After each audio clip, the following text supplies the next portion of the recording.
اما بعد فقد قال اللہ تبارک وتعالی كما ورد فی سورۃ الطلاق اعوذ باللہ من الشیطان الرجیم بسم اللہ الرحمن الرحیم یا ایھا النبی اذا طلقتم النساء فطلقوهن لعدتهن واحصوا العدة واتقوا اللہ ربکم لا تخرجوهن من بیوتهن ولا یخرجن الا ان یاتین بفاحشة مبینہ وَتِلْكَ حُدُودُ اللَّهِ وَمَنْ يَتَعَدَّ حُدُودَ اللَّهِ فَقَدْ ظَلَمَ نَفْسَهُ لَا تَدْرِي لَعَلَّ اللَّهَ يُحْدِثُ بَعْدَ ذَلِكَ أَمْرًا صدق اللہ العظیم۔ میں نے کسی موقع پر یہ عرض کیا تھا کہ قرآن مجید میں یہ مکی اور مدنی صورتوں کا جو مزاج ہے، اس میں جو ایک فرق ہے، اس کی تاثیرات میں جو فرق ہے، واقعہ یہ ہے کہ وہ اس دورہ قرآن ہی میں سمجھ میں آتی ہیں، ورنہ آدمی جب پڑھتا ہے تھوڑا تھوڑا کرتا ہوا پڑھتا ہے تو وہ ساری چیزیں اس تیزی کے ساتھ، اس سیکوینس کے ساتھ سامنے نہیں آتی۔ بہرحال مکی قرآن کی اپنی ایک شان ہے، مدنی صورتوں کا اپنا ایک رنگ ہے۔ اس کو میں نے تعبیر کیا تھا کہ دو جنتیں ہیں قرآن میں، جنتان، ایک مکی جنت ہے، ایک مدنی جنت ہے، تو ہم مدنی جنت کی سیر کر رہے ہیں۔ 8 صورتیں ہم پڑھ چکے ہیں، اب جو آخری 2 صورتیں رہ گئی ہیں اس گلدستے کی، یہ دونوں نہایت حسین جوڑے کی شکل میں ہیں۔ یہاں جو علامت ہے جوڑا ہونے کی، وہ پہلے تو ایک ہے ظاہری، دونوں صورتیں شروع ہوں گی، سورہ طلاق بھی، سورہ تحریم بھی، یا ایھا النبی، یا ایھا النبی۔ دوسری یہ کہ دونوں کا موضوع جو ہے وہ اسلام کا معاشرتی نظام ہے۔ اسلام کا معاشرتی نظام اور خاص طور پر آئلی نظام، آپ کو معلوم ہے اس کی اتنی اہمیت ہے کہ سورہ بقرہ سے بات شروع ہوئی، 4 رکوع وہاں پر مفصل انہی موضوعات پر آئے، پھر سورہ نساء میں مفصل بحثیں آئیں، پھر یہ کہ سورہ نور میں، سورہ احزاب میں، پھر مجادلہ میں ہم نے دیکھا کہ ایک مسئلہ آ گیا زہار کا، اور اب یہاں پر 2 صورتیں مکمل آ رہی ہیں اس 10 صورتوں کے مجموعے میں بھی۔ تو اس سے اندازہ ہونا چاہیے کہ اس آئلی قوانین کا اور معاشرتی جو ویلیوز ہیں اسلام کی، ان کی کتنی اہمیت ہے اللہ تعالیٰ کے نزدیک۔ ان میں جو 2 جوڑے کے جو یہ 2 فرد ہیں، تو گھریلو زندگی میں 2 امکانی صورتیں پیدا ہوتی ہیں۔ ایک تو معتدل تو یہ ہے کہ جو اللہ کے حقوق ہیں ان کو فائق رکھا جائے، اس کے نیچے جو اللہ نے حق شوہر پر بیوی کا رکھا ہے وہ بیوی ادا کرے، جو بیوی پر شوہر کا حق ہے، جو فرض ہے وہ شوہر جو ادا کرے۔ تو یہ فرائض اور حقوق کا ایک توازن ہے جو اللہ تعالیٰ نے قائم کیا ہے۔ اگر یہ توازن خوبصورتی سے چل رہا ہے، حدود اللہ جو ہیں وہ ٹوٹ نہیں رہی ہیں، کہیں اس میں کوئی رخنا پیدا نہیں ہو رہا ہے، شوہر بھی بیوی بھی اپنے فرائض دینی کو ادا کرنے میں لگے ہوئے ہیں، چاہے ان میں ہائر لیول پر جا کر تھوڑا سا فرق ہو جاتا ہے، جو عام زندگی ہے اس میں کوئی فرق نہیں ہے، نماز عورت کو بھی پڑھنی ہے، مرد کو بھی پڑھنی ہے، زکوٰۃ مرد کو بھی دینی ہے، عورت کو بھی دینی ہے، روزہ عورت کو بھی رکھنا ہے، مرد کو بھی رکھنا ہے، حج جو ہے وہ فرض ہے۔ اس کے بعد دعوت و تبلیغ میں آگے تھوڑا سا فرق ہو جائے گا کہ عورتوں کا دائرہ محدود ہو جائے گا، وہ مردوں میں جا کے دعوت و تبلیغ نہیں کریں گی، خواتین میں کریں یا اپنے محرم مردوں میں کریں، لیکن فرضیت قائم رہتی ہے۔ اور اس سے اوپر جا کر تیسرے لیول پر اور ذرا بالواسطہ ان کا معاملہ ہو جاتا ہے، مردوں کے ذریعے سے وہ اقامت دین کی جو میدان کے اندر معاملے ہیں، جنگیں ہیں اور میدان میں جا کر مقابلے ہیں، وہاں ان کا جو رول ہے وہ بالواسطہ ہو جائے گا۔ ان کے بیٹے، ان کے بھائی، ان کے شوہروں کو زیادہ سے زیادہ وہ آزادی دیں، انہیں ریلیو کریں اپنے بوجھ سے، اولاد کی پرورش کا بھی سارا بوجھ اپنے اوپر لے لیں، شوہر کا حصہ جو ہے وہ بھی خود ادا کریں تاکہ شوہر یکسو ہو کر اپنا زیادہ سے زیادہ وقت جو ہے اقامت دین کی جد و جہد میں لگا سکے۔ تو یہ تو ہے نارمل جو چاہیے۔ اب اب نارملٹی یا ادھر ہوگی یا ادھر ہوگی، ایک طرف کو ہوئی، فرض کیجئے لیفٹ کی طرف ہو گئی، اس کی معنی کیا ہے کہ مزاج نہیں مل رہا، ہر وقت کی چک چک ہے، خام خواہ جو ہے گھر جو ہے اس کے اندر اختلاف ہی اختلاف ہے، ہر وقت کی لڑائی چل رہی ہے، تو اس سے بہتر ہے طلاق ہو جائے۔ وہ ہے طلاق، سورہ طلاق، کہ خام خواہ اس قسم کے مسئلوں میں، لیکن یہ کہ طلاق جو آخری شکل ہے اس کے کچھ حدود ہیں، قیود ہیں، ضوابط ہیں، قواعد ہیں، قوانین ہیں، ان کی پوری پابندی ہو۔ جیسا کہ سورہ نساء میں ہم دیکھ چکے ہیں کہ اگر وہ علیحدہ ہو جائیں تو اللہ دونوں کو غنی کر دے گا، اس کو بھی اور اس کو بھی، اس کے لیے بھی کوئی بہتر، شوہر کے لیے بہتر کوئی بیوی عطا کر دے گا اور اس بیوی کو کوئی شوہر بہتر عطا کر دے گا۔ ایک دوسری انتہا یہ ہوتی ہے کہ شوہر اپنی بیویوں کی اتنی دلجوئی کرے، اتنی ان کی جو ہے پیمپرنگ جس کو کہتے ہیں کرے کہ اس میں حدود اللہ بھی ختم ہو جائیں، شریعت کے تقاضے بھی ختم ہو جائیں، شریعت کے احکام بھی کہیں جو ہیں پامال ہو جائیں۔ سب سے بڑھ کر یہ کہ جو اپنے فرائض ہیں، دعوت و اقامت دین کی جد و جہد کو ان کو وہ ادا نہ کر سکے، تو اہل و عیال کا اتنا لحاظ، یہ غلط ہے۔ تو دو انتہاؤں کو یہاں پر لیا گیا ہے۔ پہلی انتہا میں بھی بات کی گئی ہے حضور سے، دوسری میں بھی، اگرچہ پہلے کا سوال حضور کے لیے ہے ہی نہیں، حضور نے نہ کوئی طلاق دی نہ آپ کو طلاق دینے کی اجازت تھی، اس لیے کہ آپ کی ازواج مطہرات جو ہیں وہ تو امت کے لیے ماؤں کی حیثیت سے ہیں، اور سورہ احزاب میں ہم پڑھ چکے ہیں کہ وہ کسی اور سے بعد میں نکاح نہیں کر سکتی تھی، تو طلاق دینے کا سوال نہیں، اسی لیے آپ کو 4 کی جو وہ حد ہے، لمٹ ہے، اس سے بھی آگے بڑھ کر مزید نکاح کرنے کی اجازت دی گئی تھی۔ بہرحال یہ رب دیکھ لیجئے گا۔ اب آ کے ہم چلتے ہیں، وقت کی کمی کے پیش نظر زیادہ تمہید میں وقت نہیں لینا چاہتا۔ ان صورتوں پر میرے بڑے مفصل دروس موجود ہیں، وہ آپ دیکھ سکتے ہیں۔ یا ایھا النبی اذا طلقتم النساء فطلقوہن لعدتہن، اے نبی جب آپ لوگ اپنی عورتوں کو طلاق دیں۔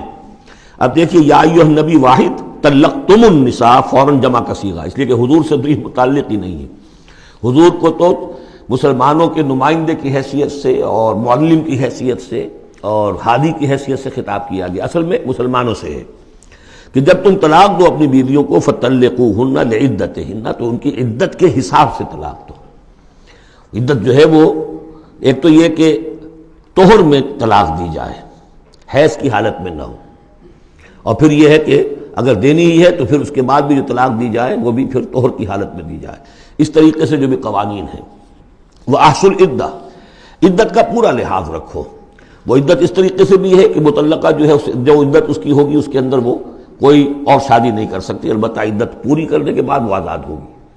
عدت اس اعتبار سے بھی ہے کہ اگر طلاق رجعی ہے تو وہ اسی عدت کے اندر شوہر واپس اپنی بیوی کو لوٹا سکتا ہے، اور اگر وہ 1 یا 2 طلاقیں تھیں، طلاق بائن ہو گئی ہے، ان کے درمیان سیپریشن ہو چکی ہے، تب بھی وہ بغیر کسی اور حلالے وغیرہ جس کو ہمارے ہاں کہتے ہیں کہ عورت کے لیے ضروری نہیں ہے کہ وہ کسی اور سے نکاح کرے پھر وہ طلاق دے تو سابق شوہر سے اس کا نکاح ہو، بلکہ یہ کہ وہ دوبارہ نکاح کر سکتے ہیں اگر صرف 2 طلاقوں کے بعد عدت ختم ہوئی تھی۔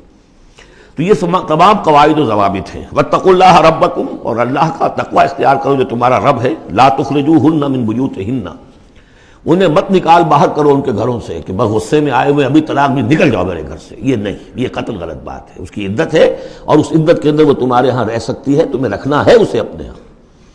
ولا یخرجن، وہ خود بھی نہ نکلے، الا ان یاتین بفاحشۃ مبینہ، البتہ اگر کوئی کھلی بے حیائی کی بات ہوئی ہے، کوئی بدکاری کی ہے عورت نے، وہ معاملہ اور ہو سکتا ہے کہ اس میں کوئی سختی کی جائے، عام حالات میں نہیں۔ وتلک حدود اللہ، یہ اللہ کے حدود ہیں۔ ومن یتعدی حدود اللہ، اور جو اللہ کی حدود سے تجاوز کرے گا، فقد ظلم نفسہ، تو اس نے تو اپنے اوپر بڑا ظلم کیا۔ لا تدری لعل اللہ یحدث بعد ذلک امرا، تمہیں نہیں معلوم کہ شاید اس کے بعد اللہ تعالیٰ کوئی نئی صورت پیدا کر دے۔ غصے میں آ کے ایک طلاق دی، بیوی ابھی عدت کے اندر گھر ہی میں ہے، ہو سکتا ہے کہ وہ غصہ ختم ہو جائے، اسی میں 1 ہی طلاق دی تھی رجوع کر لیا جائے، اللہ تعالیٰ کیا پتہ ہے، اور کوئی حالات ایسے پیدا ہو جائیں، نئی صورت پیدا ہو جائے کہ اس سے آگے بات بگڑے ہی نہ۔ فَإِذَا بَلَغْنَ أَجَلَهُنَّ، البتہ جب عدت پوری ہو گئی ان کی جو میعاد ہے، فام سے اب تمہیں فیصلہ کرنا ہوگا، فَأَمْسِكُوهُنَّ بِمَعْرُوفٍ أَوْ فَارِقُوهُنَّ بِمَعْرُوفٍ، یا تو اب طے کر لو کہ اگر رجوع کرنا ہے تو بس اپنے گھر میں روکو، لیکن بھلے طریقے سے، یہ نہیں کہ انہیں ستانے کے لیے کہ جو روک لیا جائے، اور فارقوہن، یا پھر ان کو چھوڑ دو، ان سے علیحدگی اختیار کر دو، وہ بھی بالمعروف، بمعروف دستور کے مطابق بھلے طریقے سے۔ وَأَشْهِدُوا ذَوَيْ عَدْلٍ مِّنْكُمْ، اور اس رجعت اگر تم رجوع کر رہے ہو تو 2 اپنے گواہوں، 2 اپنوں میں سے جو معتبر لوگ ہوں جن پر اعتماد کیا جا سکتا ہے، انہیں گواہ بنا لو کہ میں نے طلاق دی تھی، اب میں اس کو رجوع کر رہا ہوں، تو یہ 2 گواہ اس کے ہیں۔ وَأَقِیمُوا الشَّهَادَةَ لِلَّهِ، اور یہ گواہی قائم کرو اللہ کے لیے۔ ذالکم یوعظ بہ، یہ ہے جو جس کی نصیحت کی جا رہی ہے، من کان یؤمن باللہ والیوم الآخر، اس شخص کو کہ جو ایمان رکھتا ہو اللہ پر اور یوم آخر پر۔ جیسے ہم نے 2 جگہ دیکھا کہ حضور کا اسوہ حسنہ ہے، لیکن کس کے لیے؟ اپنی جگہ تو وہ اسوہ حسنہ کاملہ ہے، لیکن اس سے استفادہ کون کرے گا؟ من کان یرجو اللہ والیوم الآخر وذکر اللہ کثیرا۔ حضرت ابراہیم اور ان کے ساتھیوں کی زندگی میں بھی اسوہ ہے، کس کے لیے؟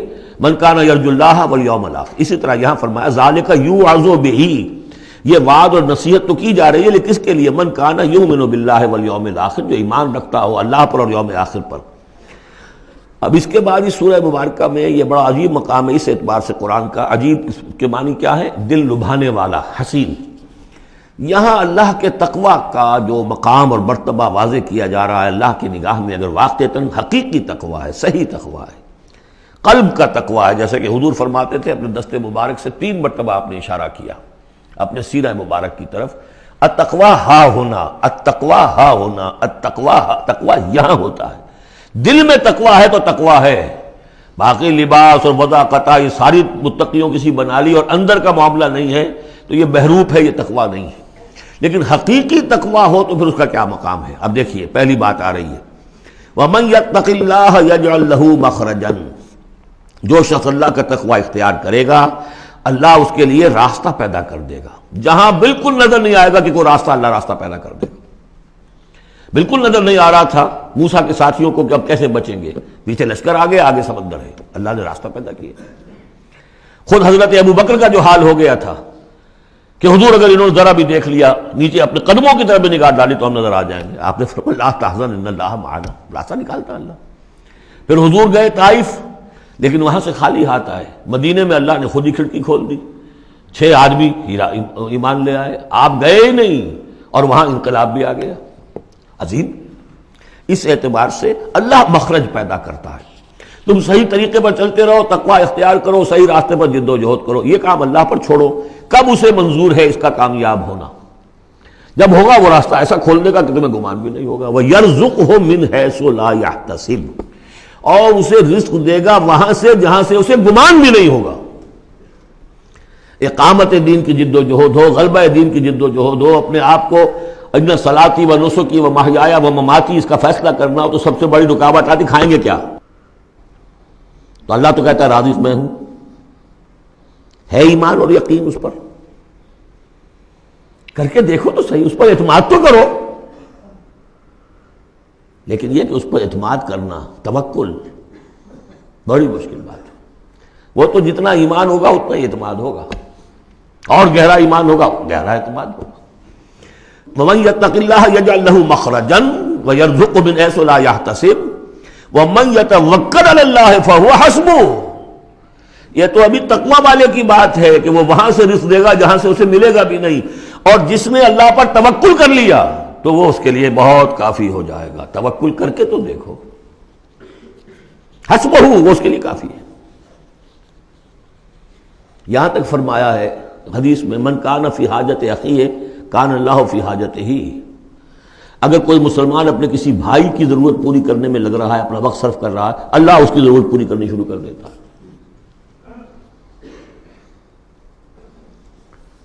فکر ماں در کار ماں آزار ماں، کار ساز ماں بے فکر کار ماں، یہ فارسی شاعری کے اندر یہ دینی حقائق ہیں۔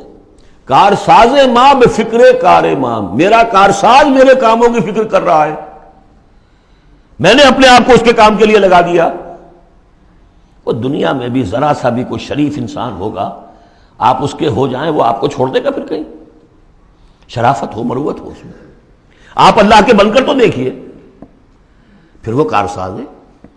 کارساز ماں بے فکر کار ماں، فکر ماں در کار ماں آزار ماں، جب میں اپنے معاملات کی فکر خود کرتا ہوں، کوئی نہ کوئی ٹھوکر کھاتا ہوں، کوئی نہ کوئی غلطی کرتا ہوں، آزار اپنے سر کے اوپر پیدا کر لیتا ہوں۔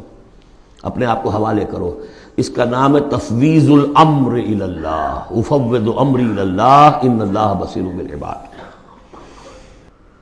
ان اللہ بالغ امرہ، اللہ تعالیٰ تو اپنا معاملہ تو پورا کر کے ہی رہتا ہے، وہ تو دین کو غالب کرنا ہے، کرنا ہی ہے۔ کون اس کے اندر نفع کما گیا، کون محروم رہ گیا، یہ ان کی قسمت ہے۔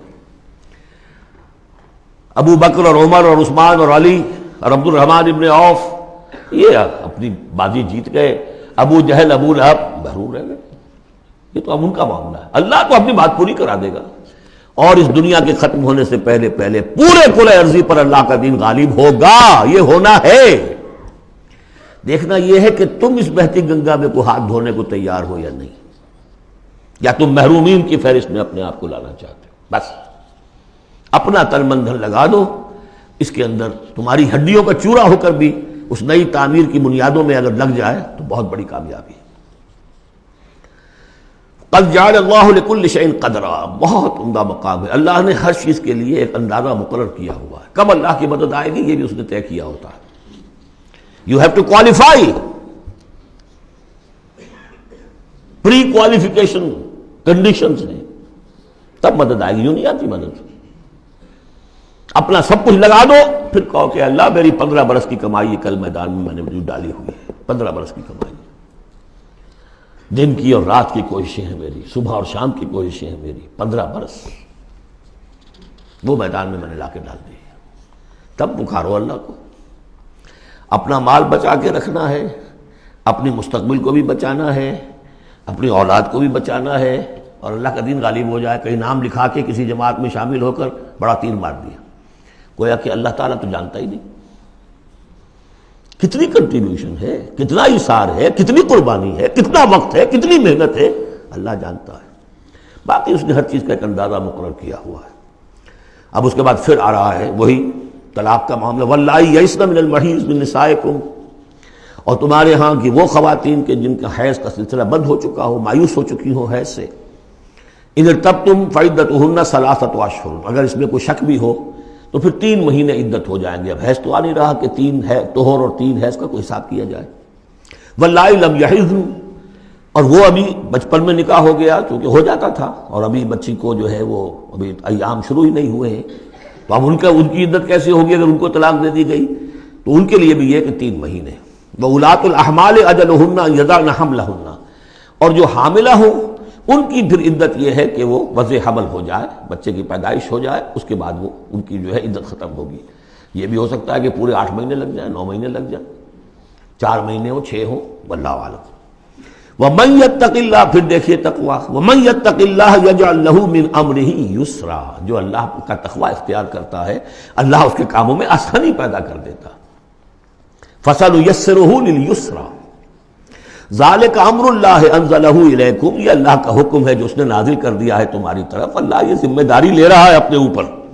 ومن یتق اللہ یکفر عنہ سیئاتہ، اور جو اللہ کا تقوی اختیار کرے گا اللہ تعالیٰ اس کی برائیوں کو، اب یہ آخرت کا معاملہ ہو رہا ہے، اس کی برائیوں کو، اس کے گناہوں کو اس کے نامہ اعمال سے دھو دے گا۔ ویعظم لہ اجرا، اور اس کے لیے بہت بڑا اجر اور ثواب ہے جو عطا کرے گا۔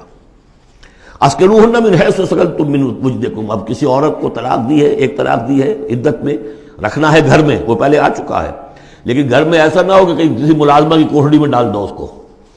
اسکنوہن من حیث سکنتم، وہیں رکھو جہاں تم رہتے ہو، من وجدکم، جو بھی تمہاری جو مقدور ہے اس کے مطابق، اسی سٹیٹس کے ساتھ۔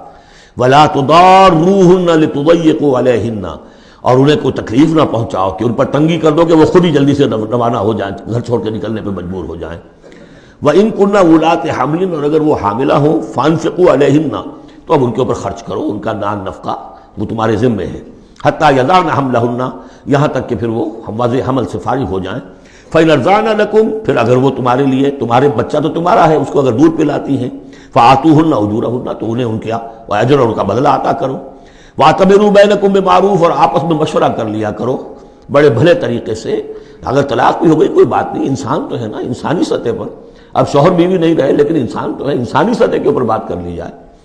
وَاعْتَمِرُوا بَيْنَكُمْ بِمَعْرُوفٍ وَإِن تَعَاثَرْتُمْ، اور اگر کہیں ایسی زدم زدہ ہو جائے کہ بیوی کہے میں تو دودھ نہیں پلاتی، یا کوئی اور مسئلہ ہو، فَسَتُرْضِعُ لَهُ أُخْرَىٰ، تو پھر کوئی اور عورت جو ہے اس کو دودھ پلائے۔ لِيُنْفِقْ ذُو سَعَةٍ مِّن سَعَتِهِ، اب اس تمام معاملے میں جو بھی شوہر ہے وہ خرچ کرے، جو وسعت والا ہے وہ اپنی وسعت کے مطابق خرچ کرے، جو اس کا بھی سطح اللہ نے اسے دی ہے اس کے مطابق۔ وَمَنْ قُدِرَ عَلَيْهِ، اور جس کے اوپر اللہ تعالیٰ نے رزق کی کوئی تنگی رکھی ہے، ناپ تول کر دے رہا ہے، کوئی فراوانی نہیں ہے، فَلْيُنْفِقْ مِمَّا آتَاهُ اللَّهُ، تو وہ خرچ کرے اس میں سے جو اللہ نے اس کو دیا ہے۔ لَا يُكَلِّفُ اللَّهُ نَفْسًا إِلَّا مَا آتَاهَا، اللہ تعالیٰ کسی جان کو ذمہ دار نہیں بنائے گا مگر اسی حد تک جو کچھ کہ اس نے اسے دے رکھا ہے۔ کشادگی دی ہے تو اپنی اس بیوی جو ہے مطلقہ، اس کے اوپر تم رکھو، کشادگی رکھو، تنگی ہے تو ٹھیک ہے اس حساب سے دو، اللہ تو جانتا ہے۔ سَيَجْعَلُ اللَّهُ بَعْدَ عُسْرٍ يُسْرًا، یقیناً اللہ تعالیٰ جو ہے اس کے لیے سختی کے بعد آسانی بھی پیدا کر دے گا۔ وَكَأَيٍّ مِّن قَرْيَةٍ أَتَتْ عَنْ أَمْرِ رَبِّهَا، اور کتنی ہی بستیاں ایسی ہیں جنہوں نے اپنے رب کے حکم سے سرکشی کی۔ ورسلہ، اور اپنے رسولوں سے سرتابی کی، ان کا کفر کیا، فحاسبناها حسابا شدیدا وعذبناها عذابا نکرا، تو ہم نے پھر ان سے محاسبہ کیا، ان کا بہت شدید محاسبہ، اور ہم نے ان پر آفت ڈالی اور عذاب بھیجا ان پر، بہت بڑا عذاب۔ فذاقت وبال امرها، پھر ان بستیوں نے اپنے معاملے کی پوری سزا جو ہے بھگت لی، وکان عاقبت امرها خسرا، اور یقیناً جو ابھی عاقبت والا معاملہ آنے والا ہے، ان کے معاملے کا جو ابھی عاقبت ہے وہ تو پھر بڑے ہی ٹوٹے والا معاملہ ہے۔ اعد اللہ لہم عذابا شدیدا، اللہ تعالیٰ نے ان کے لیے بڑے شدید عذاب کو تیار کیا ہوا۔ فاتقوا اللہ یا اولی الالباب، تو اے ہوش مندو اللہ کا تقوی اختیار کرو، وہی تقوی جس کے اوپر 4 مختلف طور سے بات ہو چکی ہے۔ الذین آمنوا، اے وہ ہوش مندو جو ایمان بھی لے آئے ہو، اللہ کا تقوی اختیار کرو۔ قد انزل اللہ الیکم ذکرا، اللہ نے تمہاری طرف ذکر نازل کر دیا ہے۔ یہ آیت بڑی اہم ہے، ذکر کی آگے وضاحت آ رہی۔ ذکر سے مراد کیا ہے؟ رسولا یتلو علیکم آیات اللہ مبینات لیخرج الذین آمنوا وعملوا الصالحات من الظلمات الی النور، رسول کہ جو پڑھ رہا ہے آیات اللہ کی تم پر، تمہیں سنا رہا ہے، اور وہ آیات بینات ہیں، تاکہ نکالے وہ تمہیں، ان لوگوں کو جو ایمان لائے اور جنہوں نے نیک عمل کیے، اندھیروں سے نور کی طرف۔ تو ذکرہ، قد انزلنا الیکم ذکرہ، اور ذکرہ کی وضاحت رسولا یتلو علیکم آیات اللہ مبینات، یہی بات پھر آگے جا کے سورہ بینہ میں آئے گی، ابھی صرف نوٹ کر لیجئے، پھر جا کر بات پوری واضح وہاں ہوگی۔ ومن یؤمن باللہ ویعمل صالحا یدخلہ جنات تجری من تحتہا الانہار خالدین فیہا ابدا، اور جو کوئی اللہ پر ایمان رکھتا ہے اور نیک عمل کرتا ہے، اور نیک عمل سے مراد ایمان کے جملہ تقاضے ہیں۔ اب نیک عمل جب مکے میں جب تک تھے حضور، نیک عمل کیا تھا؟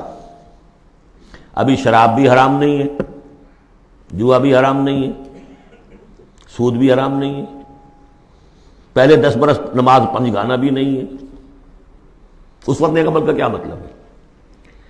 اللہ پر ایمان اور اس کی دعوت، اور تکلیف آئے تو استقامت اور جھیلنا۔ نماز آئی تھی، رات کو کھڑے رہا کرو اللہ کے سامنے، اس وقت کا نیک عمل یہ تھا۔ اب جیسے جیسے آیا، مدینے میں آ گئے، اب جہاد ہے، قتال ہے، انفاق ہے، مال خرچ کرو، اب روزہ بھی فرض کیا گیا، اب نماز پنجگانا بھی جو ہے 2 سال پہلے ہو چکی ہے، اب تمہارے اوپر زکوٰۃ بھی ایک نصاب کے حساب سے آ گئی ہے، عشر بھی آ گیا ہے، اب یہ ہے۔ تو جس وقت دین کا جو تقاضا ہے وہ پورا کرنا، جملہ تقاضے، وہ عمل صالح ہے۔ ہمارا تصور یہ ہوتا ہے جہاں قرآن میں عمل صالح آیا، نماز، روزہ، ذکر، یہ اذکار، یہ ہمارے ذہن میں آتا ہے، ہم اس کو پڑھتے ہیں اپنے ذہن میں صرف ان چیزوں کے حوالے سے، جبکہ عمل، جدوجہد، محنت، وہ ہر جگہ جو حکم ہے جس وقت کا حکم ہے۔ ومن یؤمن باللہ ویعمل صالحا یدخلہ جنات تجری من تحتہا الانہار خالدین فیہا ابدا، وہ داخل کرے گا ان باغات میں جن کے نیچے ندیاں بہتی ہوں گی، اور اس میں وہ رہیں گے ہمیشہ ہمیش، ابدا۔ قد احسن اللہ لہ رزقا، اللہ تعالیٰ نے اس کے لیے بڑا عمدہ رزق فراہم کیا ہے۔ اب ایک آیت آ رہی ہے جو آیات متشابہات میں سے ہے، تاحال اللہ الذی خلق 7 سماوات، جیسے تو یہ کہ 7 آسمانوں کا معاملہ بھی میں بار بار عرض کرتا رہا ہوں کہ ابھی آیات متشابہات میں شمار ہوگا۔ وَمِنَ الْأَرْضِ مِثْلَهُنَّ، اللہ تعالیٰ نے 7 آسمان بنائے ہیں، اور زمین میں سے بھی اتنی ہی، ویسی ہی، گویا کہ زمینیں بھی کوئی 7 زمینیں ہیں۔ اب اس پر یہ ہے کہ مختلف مفسرین نے اپنے اپنے اندازے، زمین کے 7 طبقات ہیں یا کچھ اور، لیکن بہرحال ابھی ہم نہیں سمجھ سکیں گے، کوئی 7 زمینیں بھی ہیں، کسی وقت آ کر یہ حقیقت منکشف ہو جائے گی۔ یتنزل الامر بینہن، اور یہ آسمان اور زمین کے درمیان اللہ کا امر نازل ہوتا ہے، جیسے کہ ہم پڑھا ہے سورہ سجدہ میں، یدبر الامر من السماء الى الارض ثم یعرج الیہ فی یوم کان مقدارہ 1000 سنۃ مما تعدون۔ یہ 1000 سال کی اللہ تعالیٰ کی ایک پلاننگ ہوتی ہے، آسمان سے زمین کی طرف اس کا فیصلہ جو ہے وہ آتا ہے، فرشتے لے کر آتے ہیں، تنفیذ ہوتی ہے، اور پھر یہ کہ وہ امر جو ہے اٹھا لیا جاتا ہے۔ اب اگلے 1000 سال کا دوسرا امر ہے جو اللہ کی طرف سے اگلے دن کا لیے طے ہو چکا ہے۔ لِتَعْلَمُوا أَنَّ اللَّهَ عَلَىٰ كُلِّ شَيْءٍ قَدِيرٌ، تمہیں اس کا یقین رہنا چاہیے کہ اللہ تعالیٰ ہر چیز پر قادر ہے۔ میں نے یہ بات عرض کی ہے کہ 2 صفات اللہ کی ہیں جس میں یہ انتہائی اہمیت کے ساتھ عَلَىٰ كُلِّ شَيْءٍ قَدِيرٌ بِكُلِّ شَيْءٍ عَلِيمٌ، ان 2 صفات کا تو مراقبہ اتنا گہرا ہونا چاہیے کہ کبھی شک نہ آنے پائے کسی چیز کے بارے میں۔ وَأَنَّ اللَّهَ قَدْ أَحَاطَ بِكُلِّ شَيْءٍ علما، دیکھیے دوسری بھی آ گئی علم، اور یہ کہ اس نے ہر شے کا اس کے علم کا احاطہ کیا ہوا ہے، نہ اس کی قدرت سے باہر کچھ ہے، نہ اس کے علم سے باہر کچھ ہے۔